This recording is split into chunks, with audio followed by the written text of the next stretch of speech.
I think that agents collapse on a simpler structure as the models get better. We actually had our first agent frameworks all come out during that period, and we got like AutoGPT, Baby AGI, and none of them worked. Well, they were enough to show promise. And then we got Langgraph Cloud that's trying to become Datadog, and then we got AWS who's probably doing both. I still am not sure what it means to be an agent in the cloud. One argument you could make against these agent frameworks is that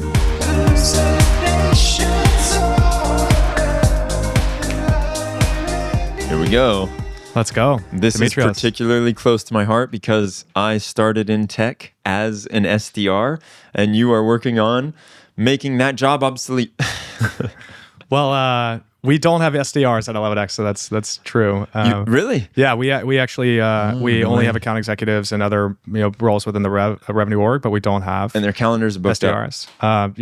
Wow. Yeah. So for context, I'm a tech lead and engineering manager at 11x, and 11x is a company that's building digital workers. And our two workers today are Alice and Julian. They are both in the revenue org. So Alice is our AI SDR or sales development representative product. And then there's Julian. Julian is our AI voice agent who actually specializes in inbound sales and speed to lead, if you're familiar with that concept. And I have, I'll caveat by saying I've got some voice AI experience at 11x. Most of my role is focused on Alice. But my previous startup was a voice AI company. And so really? I can talk a little bit about OpKit if that Yeah, what ends up were you being doing at interesting. OpKit? OpKit was a YC Summer 21 company. We built one of the first vertical AI phone calling solutions for the healthcare market. So we were automating calls to insurance companies on behalf of healthcare providers and provider groups, mostly for verifying patients' insurance eligibility or for securing prior authorization or for claims follow-up. So, a lot of the operations that are relevant in the back office and billing department of these provider groups can only be done over the phone. I was going to ask. They don't have a website for that? Yeah, they have a website. Short story is that they're not that incentivized to make it very easy. And one of the ways that they make it hard is by only allowing you to do certain things over the phone. And we had been working in health insurance medical billing for about a year and a half when ChatGPT and GPT 3.5 came out, and we had already had team members operations folks who were doing these calls for our customers as a sort of a services component of our platform. And it was like immediately we realized we were going to be able to automate the call end to end using AI. And so we just pivoted to purely doing the voice AI solution for provider groups. But what happened? Why aren't you still doing that? I think we're a little early on the technology. Technology's, that's Summer 21. Yeah, and I actually, interestingly, I watched the 11x team work through a lot of the same engineering challenges that we were working on while we were at OpKit. Kind of doing it from the sidelines. They're definitely taken things to a new level, and they're way beyond where we were previously, and way more sophisticated. Those guys are probably as sharp as it gets when it comes to building voice agents.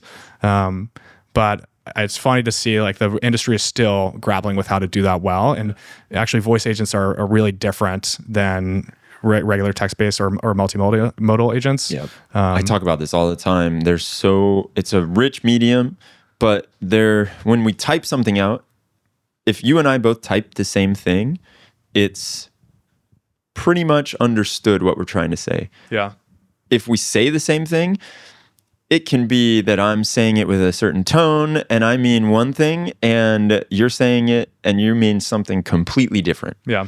And so how you pick that up with these voice agents is very difficult. Yeah. Those inflections and those paralingual cues and obviously make things a lot harder. And then doing that in real time with latency constraints is also really challenging. Yeah. So, so then let's move over to Alice and what you're doing there. Yeah. You probably know the SDR role better than I do. I'm an engineer. So I was a founder previously, and I've tried to do some outbound, which is why I have a little bit of appreciation for how painful and difficult you're it on is, the other side of it, right? You probably get hit up all the time. Now it's all vendors coming at me. And ironically, I'm building like the canon, right? Imagine they're using Alice to hit you up about that. I wonder if I could suss out or recognize an Alice written email. Fortunately, I think they're like dynamic enough that I wouldn't notice. Now, you talk about Alice being an agent. What does that mean for you? Why is it Oof. agentic as opposed to just a program? Yeah, that's a really loaded question. I mean, getting to the definition of what an agent is, and a hotly debated topic. I think that, agents, the characteristics that they have are they can automate complex and ambiguous tasks, tasks that really you could not automate previously. So it sort of unlocks a new category of things that can be automated with software. They use tools. They have sometimes they have memory, and generally built with one of these new agent frameworks, whether it's Langgraph or the new OpenAI agent SDK. And effectively, at the center of the agent, there is a loop that involves a language model. And in that loop, the agent is planning about what to do, and then taking action, usually through a tool call, then observing the results of that action on their environment, and then reasoning about whether it should continue to execute and take another action, or whether it should end the execution.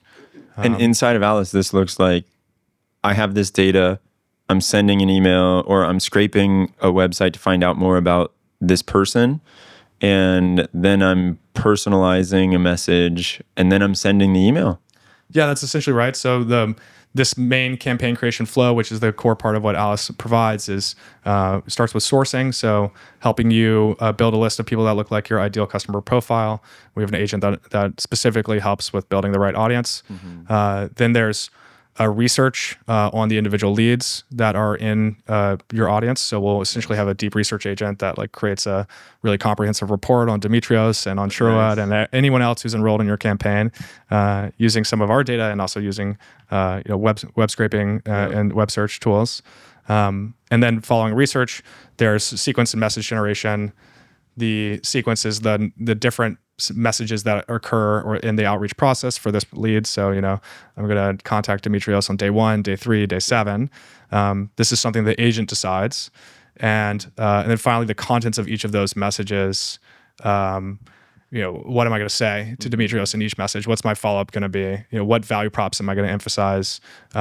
What personalization am I going to call it? I'm going to say hey, ML Ops, I saw you guys, you recently broke 1 million views on one of your videos. So they call that out. It's congrats on would say congrats on breaking that milestone. I bet you have a need for more growth tools now that you have reached this threshold. Dude, you know what's so funny is back in the day when I was doing the SDR work, I thought it was magic when a friend showed me a tool that gave you the tone that you should speak to somebody in, when they had this list of folks, and so you could add your leads, and then it would say, oh yeah, this person, we know that judging by how they speak on the internet, you can talk to them in this type of tone. Interesting. Yeah. And that for me was wow, incredible. Yeah. This is 10 steps further than that, because now I don't need to even know what kind of tone or what to think about. And I can pull in relevant data on recent things that have come up, and I don't have to craft it. Yeah. And I think one of the product challenges that we have is, we're selling this into sales organizations, people like you who actually know what they're doing. Some of them, basically all of them have previously been SDRs, have opinions about how these things should work.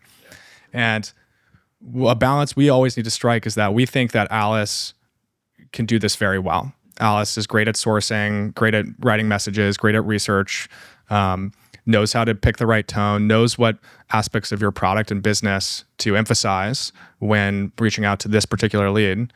And sometimes the user thinks that they know best and wants the messaging to have a particular structure, wants it to only ever reference this case study, wants to target a specific type of lead, even though maybe we don't think that might be the best lead in terms of performance. So we have to strike this balance between providing control for the users and providing results. And the way that we think that we get results is by effectively putting Alice on autopilot and letting her do what she does best. And that's something that comes up in our product conversations and with customers a lot. Now, we talked about the reliability of this, and you mentioned, all right, well, we chose to outsource the hosting of the agents in a way. What were the trade-offs? How did you look at that decision of, we're going to go with, and you're using Langgraph, right? Yeah. So you said, we're going to use Langgraph. why and how did you come to that decision? Yeah, that's a great question and controversial recently. Yeah, shit. There's I forgot. Grab the Harrison popcorn. and there's Pydantic. Why didn't you use Pydantic AI? That's true. Well, Pydantic, we're mostly TypeScript shop, so probably not the right fit for us. But yeah, it's been a hotly debated topic. The agent framework wars. Recently, I'm sure your listeners know, like the blog post that Harrison published in response to OpenAI's new agent framework and their guide to building agents, threw a little bit of shade on the idea of workflows and graph structures. Langgraph is the agent framework that has graphs in its name. The name, they went all in on the graph idea. Exactly. And actually, and to their credit, I think it's an extremely flexible structure. Langgraph. Yeah. And graphs generally for representing the agent. And with Langgraph, everyone can build an agent that gets to production. And I think that is in part possible because of the graph structure that they chose. Now, a lot of other agent frameworks are much simpler. They modeled around chat and maybe they're sort of pure agents in the sense that this is not a workflow. There are no predefined code paths between nodes. There's really just one node and it's looping through this reason, act, observe loop, the React agent that people are familiar with. And that's a super powerful structure. I think that as models get better, all agents start to collapse on this simpler form factor. But the reality is models have limitations today. Prompts aren't perfect. Our evals are not that good. Some things are expensive, and you want to create structure in the graph that ensures that a certain step performs well. And a structure allows you to do that. Well, yeah. And if you're going out and you're selling a product to folks and you're claiming that it's going to work, you can't have it work some of the time. Yeah. Right. And so a graph gives you much more reliability. And you thinking about it from that systems angle, I'm sure that was one of the things that you realized right away was we need this to be reliable. We recently rebuilt Alice from scratch over the last 6 or 7 months. We started in October of last year, so October 2024. Alice, for context, was launched in January of 2023. So a lot had changed. We actually had our first agent frameworks all come out during that period, and we got AutoGPT and Baby AGI, and none of them worked. They were enough to show promise. You're wow, there's something cool here. And then the LangChain people are pretty forward thinking, so they launched Langgraph. And really what happened for us is we saw the way the landscape was changing, and then we saw some of the new agentic products that were being released. Specifically, the Replit agent left a really big impression on our team. Are you familiar with the Replit agents? Yeah, but I don't know why it would be different than Cursor or Windsurf agents or Devin. The Replit agent was the first of these tools, of these coding assistants to really be agentic. Cursor had Tab, which is their main feature, which would use a language model to predict where in your code you're going to jump to next and what the next change set would be, and you could sort of just press Tab to apply that. They didn't have an agent in the platform. It was autocomplete. It was effectively really good autocomplete that made GitHub Copilot look like a joke. And to their credit, all done on custom language models, some small language models involved. Really impressive work that they did. Meanwhile, Replit was the first one. Was really, in my opinion, the first company to bring this AI coding agent that is looping through multiple steps, calling tools to build an entire project. The agent is your co-pilot, and it's actually helping you build the project. And the experience was unlike any product experience we had ever seen before. And they did this way before Cursor Composer, which is the Cursor agent, which is now the default mode within Cursor. And so you saw that and you thought, that's where we need to go? Exactly. We saw that. We knew that landscape had changed. AI products were going to look completely different, and it had to be agents. And we just basically made the leap based on that conviction. And it's interesting that you're reassessing. I imagine you have to reassess continuously because it moves so fast, and the landscape and what you're doing is one-upping all the time. Yeah. Right? Yeah. Keeping up with models is really hard. Well, not just the models, but you're seeing, okay, now we're not in a baby AGI world. We're in a Langgraph world. Yeah. So we could potentially do what we're trying to do now a lot easier. So obviously models are improving. I mentioned that I think that agents collapse on a simpler structure as the models get better. One argument you could make against these agent frameworks or against more complex ones or that allow for more complexity like Langgraph is that they incentivize you to create structure and scaffolding to accomplish short-term performance gains, right? Like I can add a few extra nodes here and create a new loop within my agent, and that ensures that this step in my campaign creation flow now consistently works. What happens is that you do this to expand the capabilities for your agent in a lot of places. Now you have a very complex graph, then a new model drops and you're like, this new model, I could have accomplished all of what I just accomplished using a new model in a much simpler structure. I could have just waited. You could have just waited. Damn model came out. And so you're doing this constant analysis of whether there's premature optimization. You're like, is this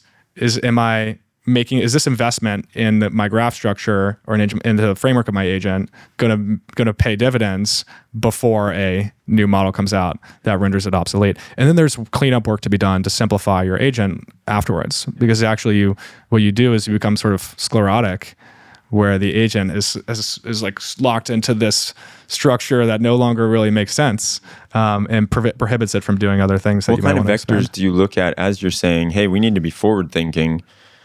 In 3 months, we don't want to have to go and rebuild this from scratch. Yeah, that's a really good question. And I imagine you can't tell the future, so obviously it's I can't tell the future. I barely keep up with the present.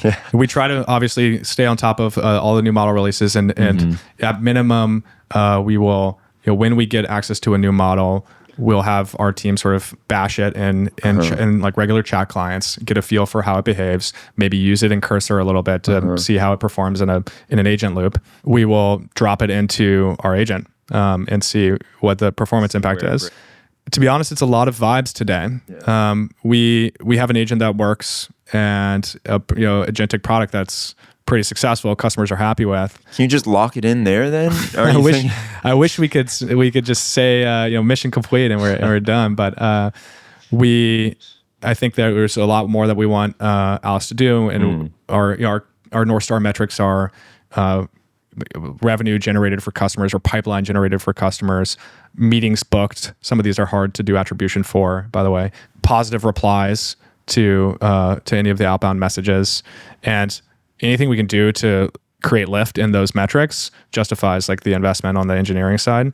So we're just kind of keeping an eye on those metrics and on some of the evals that we've set up on the agent. And when we feel like there's a model that changes the game, we spend a little time investigating whether that will Is there any time where you've been creating in creation mode and you thought, I could do this right now, but I think the next model drop is probably going to make this all not worth my time to invest in it? Yeah, that is a good question. Or we could do it retroactively and say, what did change in the last model drop? Yeah. We're still mostly on 3.5 and 3.7 Sonnet. We've obviously got access to some newer models from OpenAI since. I don't think that we've seen like a big enough performance lift from those models. There's also a cost and latency consideration. So it's a pretty complicated analysis at any given time to understand whether we should upgrade. We need to know, is the performance, first of all, we got all these lagging performance indicators, so it's hard to even know what the performance lift is. Yeah. Then once we know what the performance lift is, how does that relate to the increase in cost? And what does it mean for product or in product user experience when you're using with the agent or interacting with it? Does it feel slow when it's generating those messages? And then meanwhile, in the background, we are doing like hundreds of thousands of emails per month. What's our throughput? What's the speed impact there? So I wish we could say we're more systematic about it. Maybe the best thing for like the MLOps community to say here is that we don't have it down to a science, and it's a lot of vibe decision making there. It does feel like you're not the only one. Yeah. I'm pretty sure that's the state of the the industry right now. Yeah, we're not researchers either. I'm pretty proud of what we built with Alice and how far we are as a company with 11x, but we're really focused on commercializing AI, and so we're happy to rely on the labs and on the other researchers to and the benchmarks to help guide us. But we're very pragmatic and focused on creating a better product, so that guides a lot of our decision making. What did you decide on when it comes to Langgraph? Again, you told me that it's hosted. What does that even mean? Because I'm not sure I'm clear with a hosted agent versus what? Yeah. And why? That there's a lot of places we could go with that. So just the main decision-making criteria around Langgraph specifically, in September of last year, Langgraph is one of the best and most mature options for an agent framework. You can argue whether that's still true. But at the time, certainly it was, and those guys are a leader in the AI dev tools and agent space. So we really wanted to partner with like a team that could educate us and that was leading the way and had solid adoption, wasn't going to disappear in 6 months, like many agent frameworks that's so true. Have and probably will. Yeah, you have to watch out for that. That's a great axiom to be thinking about. Yeah. We use LangChain's products in a lot of ways. We use their Langgraph agent framework. We use Langgraph Cloud, which I think is now called Langgraph Platform. This is their cloud hosting solution for AI agents. We use Langsmith for observability, which is coupled with Langgraph Cloud. That gives us visibility into the actual agent runs. And then we use some of their other SDKs within the agent itself. I still am not sure what it means to be an agent in the cloud. Yeah. Well, we could break down like what the agent actually is. So we talked about like the agent is this loop, right? It's really an LLM and a loop. And the LLM is deciding what, reasoning about its state and its environment. So given like some input object, which represents the state of the world, and a prompt, which explains who it is and what its objectives are, it decides, or it reasons about what action it should take. Then one of the actions, many of the actions typically are tools that it can call. So if it chooses to call a tool, then you have something that executes the tool. Now the LLM isn't executing the tool. It's just saying, I would like to call this tool. And then you've got, maybe it's some case statement that says, if LLM return tool call, get tool call type, and based on whatever type was called, you would then invoke a function which is implemented in the code. Or maybe a more modern way to do this was with MCP. You could have the agent have access to an. Have you had to go and upgrade shit because of that? I personally love MCP, very interested in it, have built some side projects. We're not using MCP in production today. No, smart. Yeah. Understandable, I guess. It's a very new technology. This would probably not be like the most pragmatic thing to do. But super interesting. I think does solve a lot of problems related to tools. We can get into that. So then it calls the tool. So it calls the tool. Something executes this tool. It could be the same, let's call it a node process, because we run TypeScript. So our agent is implemented in Node, and this node process is running. It calls the tool as a function. Function returns some results. Then you update your state to reflect the new state of the world now that the function's been called. And then you repeat the loop. And eventually the LLM says, I'm either stuck and should exit the process, or I've completed the task and I should exit. And so that whole process is done on the LangChain cloud. Yes. Basically. So LangChain provides us this agent framework, Langgraph, which creates some nice abstractions for defining the agent that I just described. And what that ends up being is a node or a JavaScript bundle that runs with Node in a container on LangChain servers or Langgraph servers. And there are two things that sit in front of this that LangChain also provides, or Langgraph also provides. The first is an API that allows us to call our agent from either our backend or our front end. And you're just interacting with an API. Exactly. So our agent becomes an API endpoint for us. And as a side note, LangChain has also created this protocol called the agent protocol, which is like a set of guidelines for for how that API should be structured. What are the different endpoints that it should have? What are the different entities and resources that it should expose? Which HTTP methods should be used? Yeah. What are the payloads? This was pre-MCP. It's not for tool calling. It's really for like exposing your agent. Yeah. You know, if I want to deploy my agent as an API and have, I mean, Alice is a constellation of agents, but if we wanted to take Alice and turn her into an API endpoint that you could use instead of using our dashboard, then one of the ways we could do it is by implementing an API that adheres to this agent protocol that LangChain has defined. So they have this API, and the API sits in front of a queue. Basically, every time I call this API endpoint, I think an example endpoint would be like runs create, like post runs create. Now I'm creating an agent run. There's right at the front of the queue, something is holding my connection. Actually, it depends on whether I'm streaming, whether I want to stream the results back or whether I just want to fire off the run. A simpler example is if I just want to fire off the run, I don't care about streaming it back. I call this endpoint. I pass the parameters like whatever the agent is that I like to call, whatever the initial state is, and then an event is placed onto this queue. There's a consumer at the other end of this queue that sits in front of the node process, and for every queue event that is received, it starts the node process and passes in that state. And so the nice thing about having that queue there is that if I haven't like totally scaled, or if LangChain in this case hasn't scaled up all of the agents so that it can handle a peak load, none of my agent execution requests get dropped or lost. They will all eventually get processed. Yeah, just slower. But just be slower. Yeah. And you can scale the queue, or LangChain provides some ways for you to scale the queue. If you are hosting this yourself, you could also have your queue do some auto scaling or... Well, let's talk a bit about that, because I guess one of the huge value props here is that you don't have to deal with that scaling issue. You don't have to worry about it. So nice. Yeah, so nice. But what are the trade-offs? There's always going to be something that you're... Well, always there's no free lunch.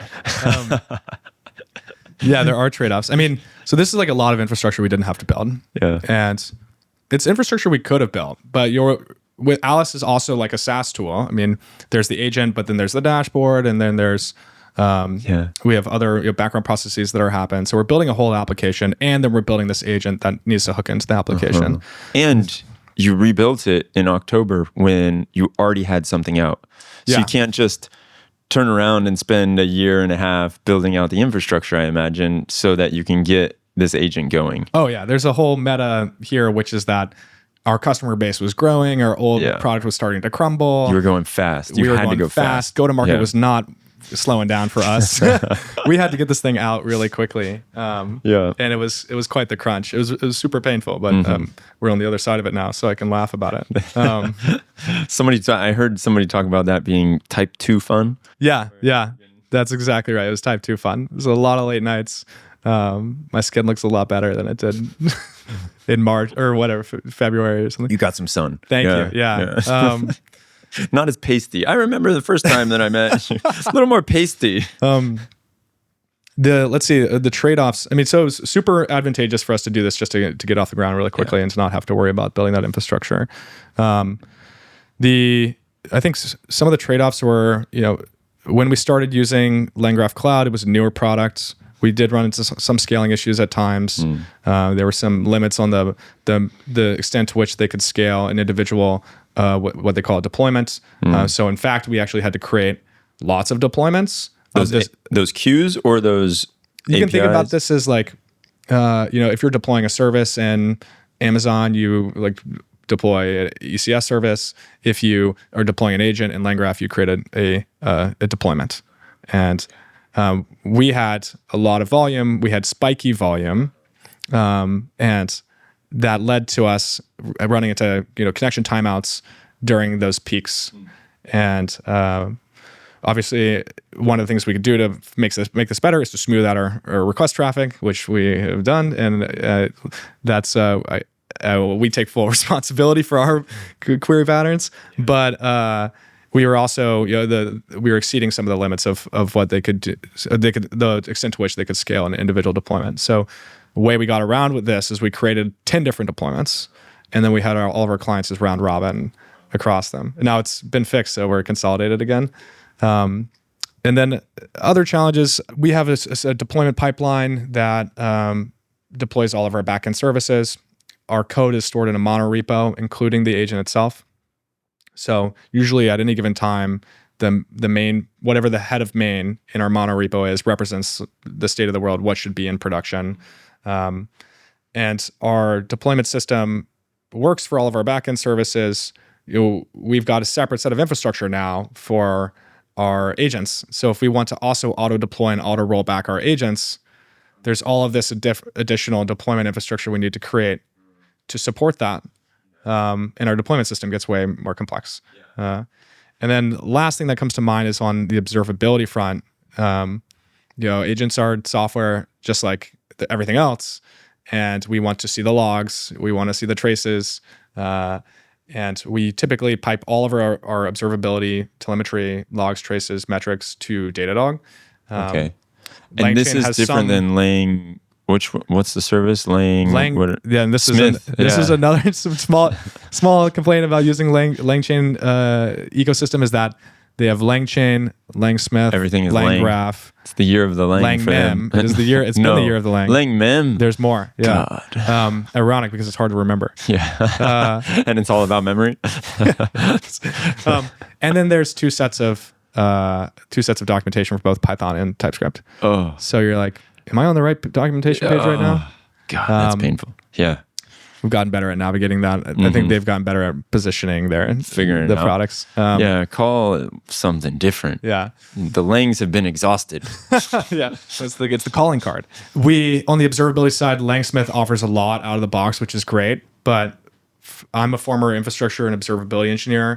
Like one of the core tenets of that role is like all of the telemetry should be in one place so that when something's going wrong, a developer, you don't have to search. You don't have to go looking for it. And if you're a product engineer who doesn't know what the whole observability stack is, you can just like jump into that tool and it's got everything. All of the logs are there. Yeah. You don't need to remember. There's a customer that's complaining, or there's an outage, or this is everything except for that one thing, which by the way is where the bug is. Or like, so getting some of our logs and other telemetry into Datadog from Langsmith was not that easy, and it's still a little bit painful. I know that they're working on better integrations with Datadog to make make those pipes. That seems relatively trivial, I guess. It's a huge problem for you, but it's like there's nothing that's blocking them from making that a easier process in 6 months. It depends on where you think these agent framework companies are going. I think sort of there's an incentive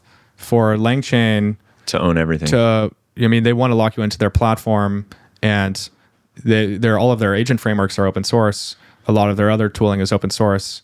So the way that they capture value is by you using their hosting solution and by you using their observability solution. And so making the pipes easier so that I can get to Datadog may not be like number one priority, but they do want to make their observability tool really good too. And so it kind of ends up becoming a question of Catch-22. Do you think that agents are different enough to require a different cloud?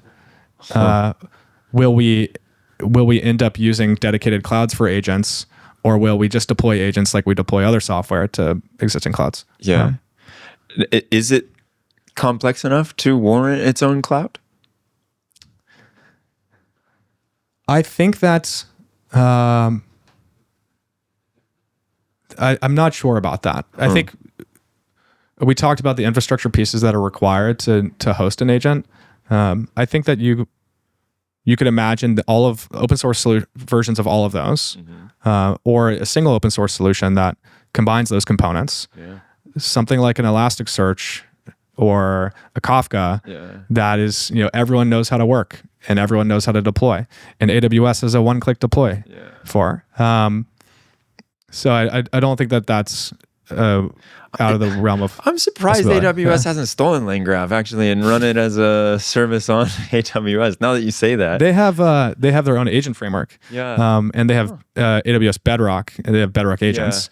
But their agent framework, it's one of those ones where it was older, right? And I don't know anybody who's using that. I don't know anyone who's using Bedrock agents.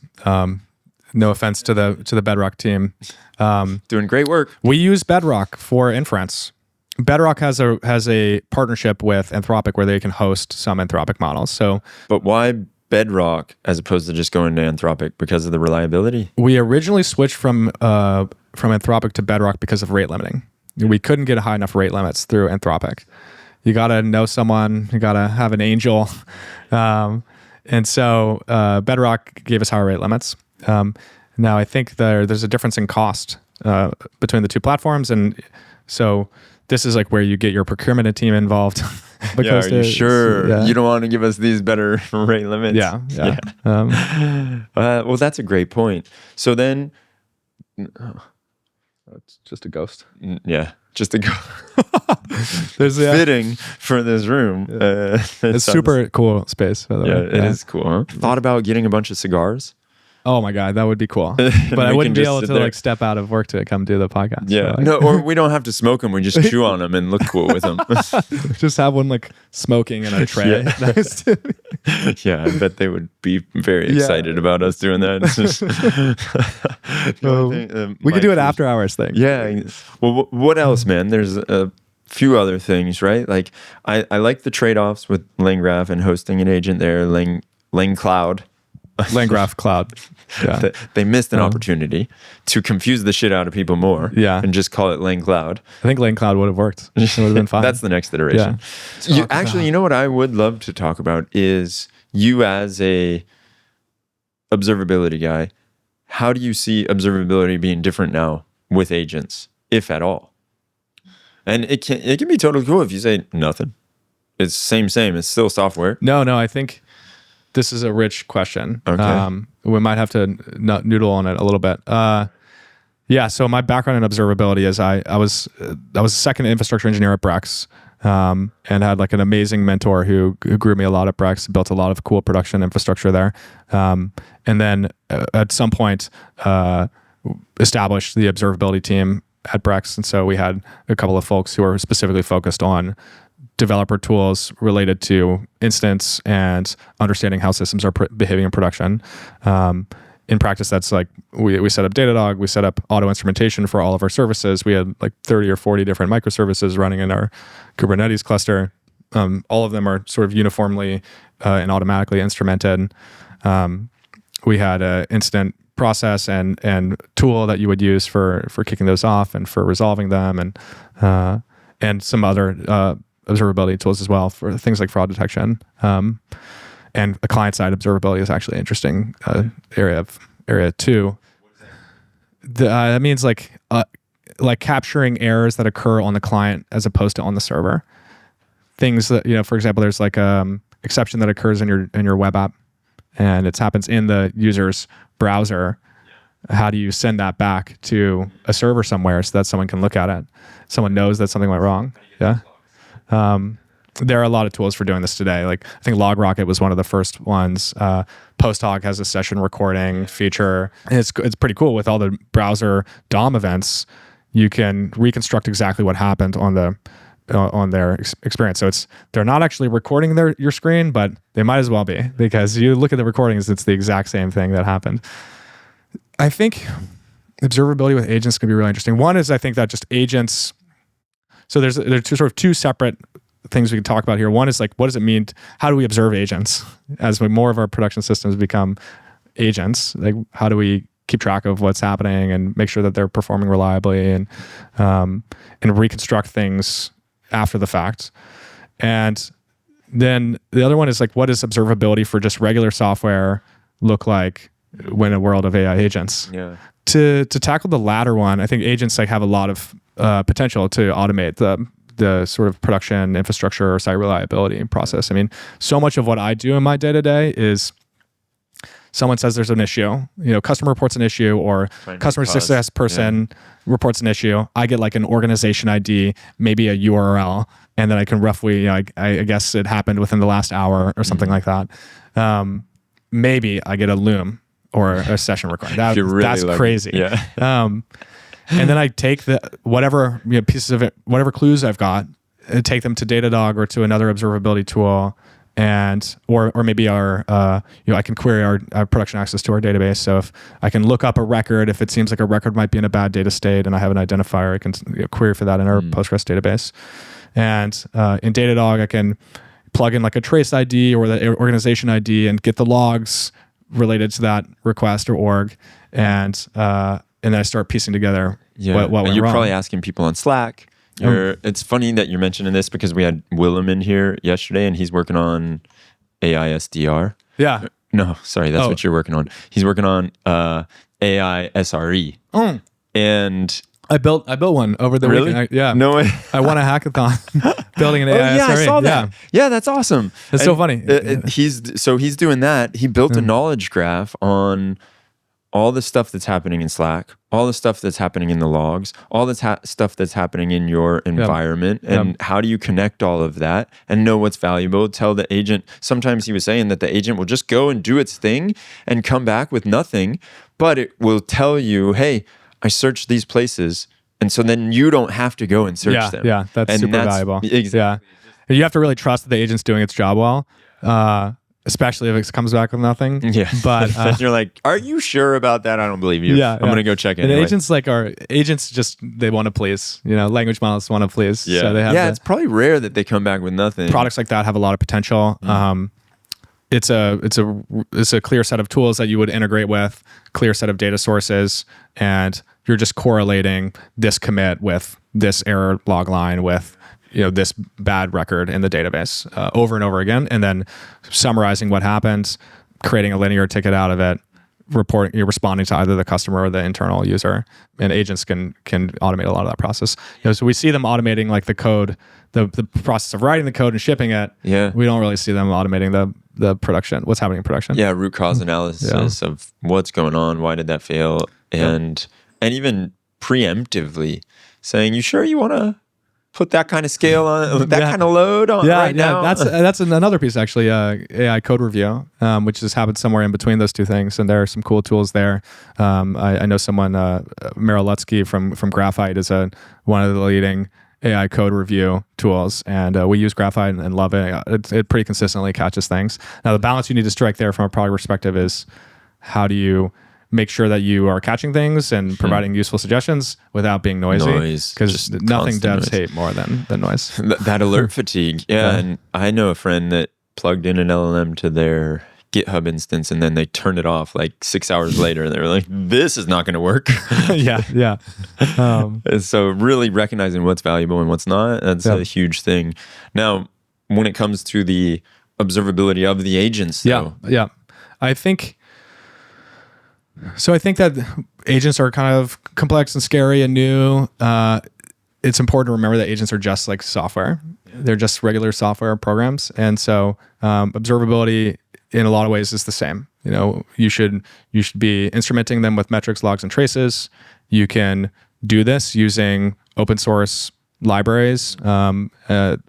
LangChain and Langgraph have a lot of this stuff out of the box. If you use that, you get that in Langsmith. But OpenTelemetry is the standard that has been used for most software monitoring tools thus far, and you can use a lot of those tools to instrument your agent. Depending on the agent framework that you use, they might already have hooks for like emitting OpenTelemetry compliant traces at each step, or similar things for metrics and logging. Otherwise, you might have to do build a little bit of your own middleware, or maybe wrap the agent framework so that it instruments it. But all of those tools work just as well. Now, if you use a cloud solution like Langgraph, you are restricted in terms of what other processes you can run alongside your agent. And that is something that you should consider when you're thinking about observability for the agent, because for example, a very normal way to collect metrics, logs, and traces with traditional software would be to have a sidecar container that runs like an agent process, like a statsd agent, or Datadog has a dog statsd, I think, which is their flavor. You can't do that in a cloud environment that you don't have a lot of flexibility or control over. Interesting. So you might only be able to do that in something like AWS or GCP or Azure. So something to consider when you're thinking about where to host your agent is what options does this give me in terms of observability, getting those metrics out of the It restricts your cloud. architecture decisions. Like you can't just go and have a blank canvas. Yeah. You go and draw in the lines. Yeah, and none of the agent clouds are as sophisticated as the big clouds. So are you linking up these observability metrics with the evals? Or are you fully separating them, or are they kind of mixed and matched? How do you look at those? Yeah, evals. I think most companies are not doing evals today. Yeah. Everyone's interested in evals. But it's all vibes. There's a lot of vendors are talking about how they have support for evals. Usually those features kind of take the same shape. It's like you can curate a data set from some of your production traces, and then you can run your agent in times for in items in the data set, and it will tell you, each time you run your agent, it will run a set of heuristics against the output, and for each of those heuristics you get like a score or a label. So a common one is to detect hallucinations.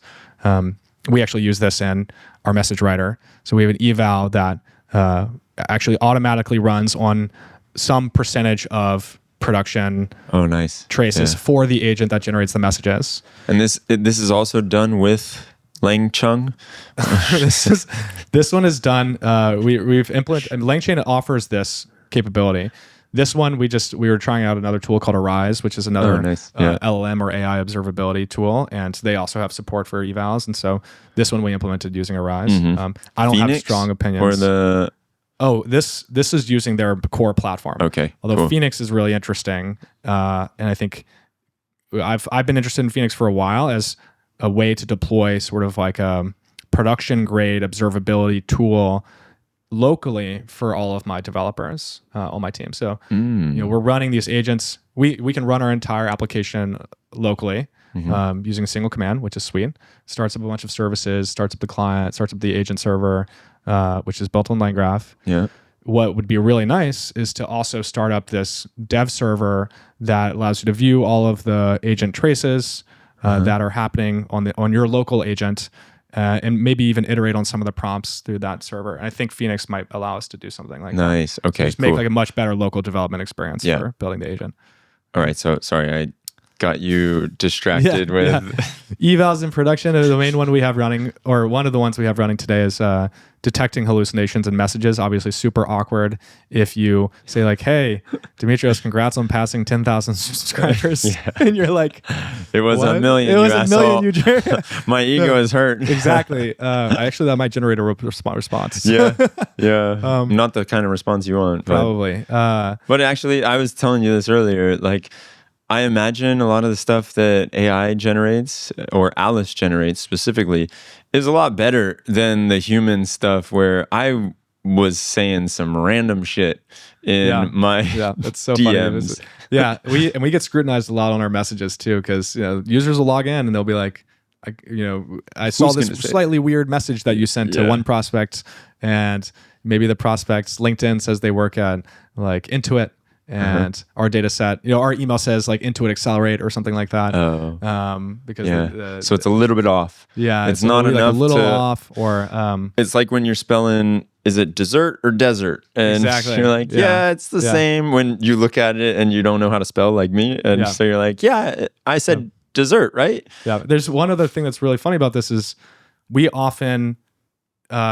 We try to show sources in the research alongside the message that we generate when we do it in the product, and oftentimes we'll have customers say like, why'd you say like we, maybe the message says we helped a similar client in the healthcare services industry save $50,000 in the last year using this solution, and our customer will say, where'd you get that? That like doesn't sound true, and then we pull up the research. And sure enough, there's like a case study on their website that says that. So many, there's a lot of that happens in the day to day, and it can be really delightful when it does happen. But we have also, we're held to a high standard for that messaging. I think certain customers are more savvy when it comes to sales and understand that a lot of times sales reps will bend the truth or or say things to provoke a response. And Alice can do that if you want her to. You can nudge her in that direction. Be a bit more sassy. Yes. We effectively have sassy mode if you want to enable that. We call it brand voice. Interesting. But also, we generally want to be factual. Everything that Alice should say should be based in fact. And it's a product design problem to make sure that the sources are alongside the messaging so that you can correlate. If a user wants to double check something, they can do that easily. So then back to the evals, you're saying, all right, we are doing evals with Langsmith. We're also doing evals just kind of on vibes and figuring it out as it's coming out. And you have this cycle of whatever, 20%, did you say? So we do this in Arize right now. And jury's out on which, in our next episode, we can talk about which of these eval platforms I like better. Interesting. So you're doing it both with Langsmith or does Langsmith only do observability? Langsmith has an eval offering, and we've used an earlier version of it. We don't use it right now. And our team has been experimenting with Arize, which is another LLM observability platform, and they have also an eval offering, which we've been playing around with. Oh, that's fascinating. So you have evals in Langsmith, but you're like, we're just going to stick to the observability piece of it. We tried an earlier version of it and weren't satisfied. Felt like the experience of setting it up was a little too hard. And our team is very curious about AI tooling. And we're always kind of shopping around for whatever the latest and greatest is. That's awesome. So we test drive a lot of products. And for evals right now, we're test driving Arize. Very cool. This eval, we sample like 1% of our total. We have too much volume because we're running an LLM in our eval.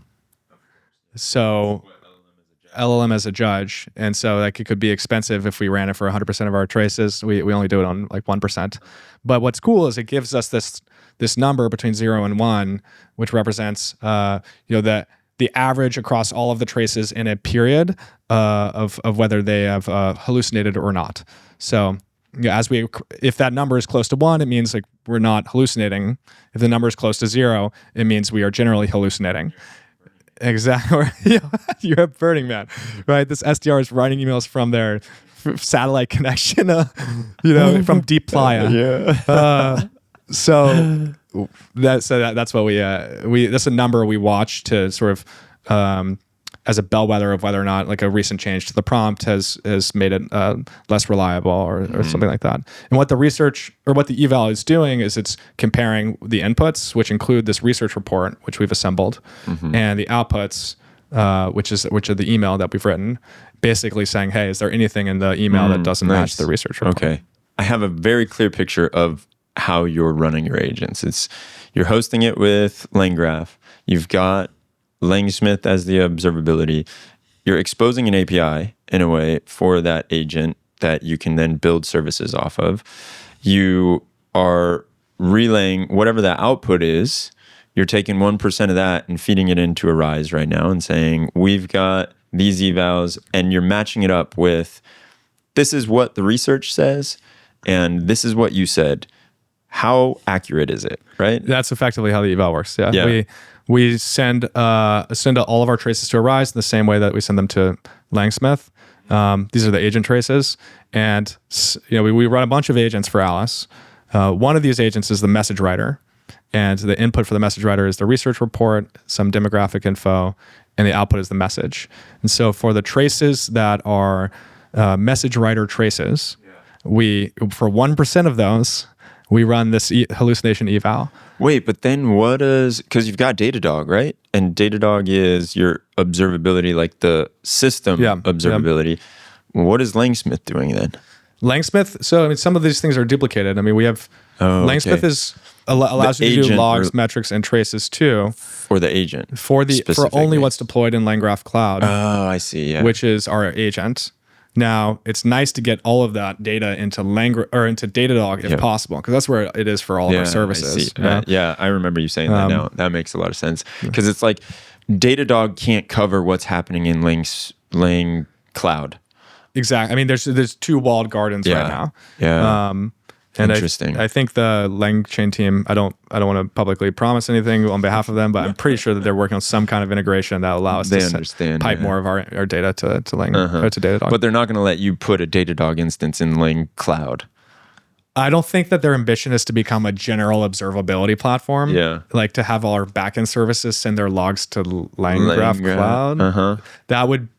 That's probably outside of their scope. Yeah. Yeah, that makes sense. Yeah, so then why would you want Datadog in there? It would be better if you just took all of that from Langgraph and just said, hey, we're throwing all the Langgraph traces and whatever your cloud is doing, we're throwing it into Datadog. Yeah, and that would leave them, their value add would then be like running the actual agent, hosting that API and queue that's in front of the agent. Which, as we talked about earlier, less valuable. It may or may not be needed. Yeah, so everyone's being squeezed right now. You got Datadog, which is trying to become Langgraph Cloud without the hosting, I guess. And then we got Langgraph Cloud that's trying to become Datadog. And then we've got AWS who's probably doing both. Yeah. And so they're all kind of trying to carve out more of the tooling and infrastructure that needs to surround the agent and own it. But there's definitely a lot of overlap between these different tools. Yeah, and then you have Arize that's doing the... Arize is sort of a Langsmith competitor. Exactly. Yeah. And they're really focused on LLM observability specifically, so just more of a competitor specifically with Langsmith and Datadog, although Datadog has their own LLM observability suite. Yeah, but Arize is an API that you're hitting or you're sending data to? It's like a cloud, a hosted version also? Arize is OpenTelemetry compliant, so... okay. In the we can just instrument our agents using some open source libraries, and all of the data flows into Arize. Interesting. Yeah, dude. Well, this has been awesome, man. I appreciate you being so forthcoming. We'll see if your PR team allows half of the shit that we just talked about to get out into the world. Yeah.